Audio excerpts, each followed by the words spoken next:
अस्सलाम वालेकुम नाज़रीन, शान टीवी के हेडलाइंस में आपका इस्तकबाल है। मैं अफरा शबीन। ताज़ा खबरों के लिए शान टीवी के यूट्यूब चैनल को सब्सक्राइब करें, फेसबुक और इंस्टाग्राम पेज को भी ज़रूर फॉलो करें। पेश है आज के headlines. Chief minister Telangana Revanth Reddy की क़यादत में रियासती काबीना का इजलास मुनक़िद हुआ। असेंबली के मानसून इजलास से कबल रेवंत रेड्डी काबीना ने मुख्तलिफ उमूर पर तबादले ख्याल किया। चीफ मिनिस्टर रेवंत रेड्डी ने काबीना इजलास में शिरकत के लिए रियासती वज़रा सीतक्का और कोंडा सुरेखा के हमरा सेक्रेटेरिएट पहुंचे। तमाम काबीनी वज़रा की मौजूदगी में ये इजलास मुनक़िद हुआ, जिसमें रियासत की तरक्की के लिए अहम फैसले भी लिए गए। चीफ मिनिस्टर रेवंत रेड्डी ने फिर एक मरतबा तेलंगाना के मुसलमानों के सर मुस्लिम उम्मीदवारों की हार का सर बांधने की कोशिश की। चीफ मिनिस्टर रेवंत रेड्डी ने जलसाम से खिताब करते हुए कहा कि मुसलमानों ने अजहरुद्दीन, फिरोज खान और मोहम्मद अली शब्बीर को उम्मीदवार बनाने के बावजूद नहीं जिताया। रेवंत ने मजीद कहा कि इसके बावजूद चीफ मिनिस्टर रेवंत रेड्डी ने MLC बनाने से पहले अजहरुद्दीन को मिनिस्ट्री दी है, निखत जरीन को सरकारी एजाज से नवाजा, मोहम्मद सिराज को DCP की जिम्मेदारी तफवीज़ करते हुए तेलंगाना में मुसलमानों के विकार को मजबूत किया है। रेवंत रेड्डी ने यह भी कहा कि पुराने शहर में बरक़ी की चोरी की बातें भी मेरे सामने आई, मगर इसके बावजूद 200 यूनिट मुफ्त बरक़ी सरबराही के लिए आज भी पूरी रियासत में हैदराबाद का पुराना शहर सर फहरिस्त है। मोहम्मद सिराजुद्दीन, जो अजहरुद्दीन साहब क्रिकेट इंडिया कैप्टन जो किया, उनका लेगेसी कंटिन्यूस में सिराजुद्दीन वर्ल्ड कप जिता के नाम रोशन किए। मगर वो 10वीं ने पढ़ा, नौकरी देना उतना आसान नहीं है, मगर कैबिनेट में ले जाकर पूरा रूल को हटा देके सिराजुद्दीन का जो DSP बना, DSP सिराजुद्दीन बना इस राज्य में।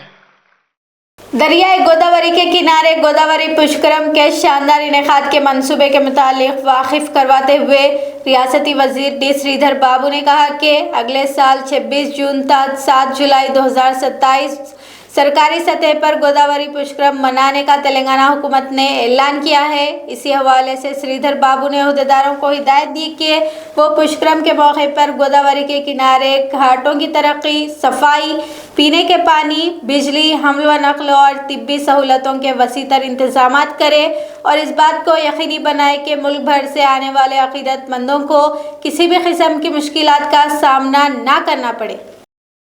रियासती वजीर तमल्ला नागेश्वर राव ने VBGRA-MG स्कीम के तहत तेलंगाना में इको, तालाब और बांस की काश्तकारी के लिए इक़दाम करने की अहदेदारों को हिदायत दी। इसके अलावा जिन काश्तकारों ने चावल के 9 अक़साम की हुकूमत की तरफ से तस्दीक की है, उन्हें काश्तकार फोरम के जरिए मतला करने का भी हुक्म दिया।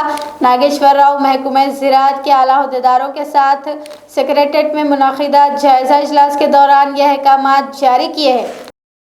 कोमटी रेड्डी वेंकट रेड्डी ने सीमांध्रा कायदीन के मीडिया पर बढ़ते तसल्लुत को काबिल अफसोस करार देते हुए कहा कि कांग्रेस में बाहरी लोगों का असर बढ़ रहा है। कांग्रेस पार्टी के हकीकी कारकुनों के साथ गैर मुनसिफाना सलूक किया जा रहा है। कांग्रेसी होने के साथ साथ मैं राहुल गांधी की क़यादत में काम कर रहा हूँ। कांग्रेस पार्टी के हकीकी कारकुनों के साथ इंसाफ होना चाहिए। साबिक़ रियासती वजीर और रुकन असेंबली मल्ला रेड्डी ने कहा कि माजी की हुकूमतों में E22 नहीं था, मगर अब कैसे आया। मल्ला रेड्डी ने रेवंत रेड्डी की ज़ेर क़यादत कांग्रेस हुकूमत पर लूटमार और कब्जे का इल्ज़ाम भी लगाया और कहा कि E22 का मकसद यही है। मल्ला रेड्डी ने पूछा कि हज़ारों एकड़ अराज़ी गायब हो रही है, क्या ये ज़मीन काला जादू करके गायब कर दी गई है। मजलिस लीडर और रुकन असेंबली याकूतपुरा जाफर हुसैन मेराज ने zonal commissioner Charminar zone Satyanarayana से मुलाकात के बाद मीडिया से बात करते हुए कहा कि ईद मिलादुन्नबी और मुजव्विज़ा गणेश त्यौहार के पेश नज़र इंतजामात, जुलूस के रास्तों, सफाई का काम, सड़कों की मरम्मत और आर्जी लाइटिंग के मुतालिक जोनल कमिश्नर से तफसीली बात हुई है। इसके अलावा जाफर हुसैन मेराज ने बताया कि ज़ेर इल्तवा कामों की फौरी तकमील के मुतालिक भी नुमाइंदगी की गई है। जोनल कमिश्नर चारमीनार जनाब सत्यनारायण साहब के साथ में एक रिव्यू मीटिंग ली गई है। पूरे जितने भी डिपार्टमेंट से GHMC के अंडर में उसकी रिव्यू मीटिंग ले रही है। रिव्यू मीटिंग का मेन मकसद ये था कि नक़ीब मिल्लत बैरिस्टर असदुद्दीन अवैसी साहब की निगरानी में और हबीब मिल्लत की क़यादत के अंदर सबसे पहला हमारा जो इशू था कि आने वाला टाइम 2 फेस्टिवल का है, एक मिलादुन्नबी सल्लल्लाहु अलैहि वसल्लम और दूसरा गणेश फेस्टिवल था। हैदराबाद में मुनक़िदा यूनिवर्सल पीस समिट से खिताब करते हुए आलमी सफ़ीर बराए अमन एम.ए. नजीब अमन की आलमी ज़रूरत पर रोशनी डाली। मुख्तलिफ मज़ाहिब के मजहबी रहनुमाओं के इस इजलास से खिताब करते हुए एम.ए. नजीब ने कहा कि अमन वक्त की अहम ज़रूरत है। Among the society which is need of the hour, and many politicians today what they are doing because of their personal interest, they are spoiling the environment in the society. जब हम न्यूज़ देखते हैं, हालात देखते हैं दुनिया में, छोटी छोटी चीज़ों के लिए आपस में लड़ाई हो रही है। आप हिंदू है, आप मुसलमान है, आप क्रिश्चियन है, आप वो फलाना है, ये है, ये है, ये। So that should be avoided. मैं तो इस प्लेटफॉर्म से ये भी बात कहूँगा कि हुकूमत जो है ना स्ट्रिक्टली बच्चों को यूथ को स्कूल्स में सिलेबस में ऐड किया जाए, हार्मनी के बारे में, पीस के बारे में, टॉलरेंस के बारे में। तो सबको मतलब जब हम ग्रो हो रहे हैं, whenever we our youth are going to schools, so they should learn in their schools what is the importance of tolerance, what is the importance of peace. This is need of the hour. And when you see the international level things what is going on. Nizam college के तलबा ने तालीमी साल के आगाज़ में अरसा गुजर जाने के बाद भी हॉस्टल की अलॉटमेंट में ताख़िर के खिलाफ जमकर एहतजाज किया। तलबा का कहना है कि रिहायशी सहूलतें नहीं होने की वजह से उन्हें मुश्किलात पेश आ रही है। तलबा ने फौरी हॉस्टल अलॉट करने की मांग करते हुए हुकूमत और इंतज़ामिया के खिलाफ नारे भी लगाए। हैदराबाद के हाईटेक सिटी की एक होटल पर फूड सेफ्टी महकमों के अहलकारों ने छापा मारा। इस मरतबा फूड सेफ्टी की टीम ने पलेविंथू पर छापामारी करते हुए हिफ्ज़ान सेहत के तरीक़ाकार का जायज़ा लिया। इंतज़ामिया की बेहतर कारकर्दगी के अलावा नाक़िस कार्रवाइयों का भी हुक्काम ने इशारा दिया।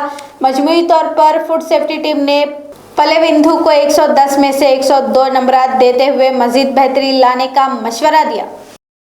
सड़क के किनारे खड़ी एक मुसाफिर बस को ट्रक की टक्कर के नतीजे में 2 खवातीन की मौके पर ही मौत हो गई, जबकि मुतअद्दिद जख्मी बताए जा रहे हैं। तेलंगाना के ज़िले निज़ामाबाद के आमोर मंडल का ये वाक़या है। तफसीलात के मुताबिक बस का टायर पंक्चर बनाने के लिए सड़क के किनारे खड़ी एक मुसाफिर बस का ट्रक से तसादुम पेश आया। मरने वालों की शनाख्त 54 साला सुजाता और 47 साला माधवी के तौर पर हुई है। हैदराबाद के चिनाजियर स्वामी मंदिर के लिए महाराष्ट्र के कन्वर्ट से मस्कुरा बस में मुसाफिरीन हैदराबाद आए थे।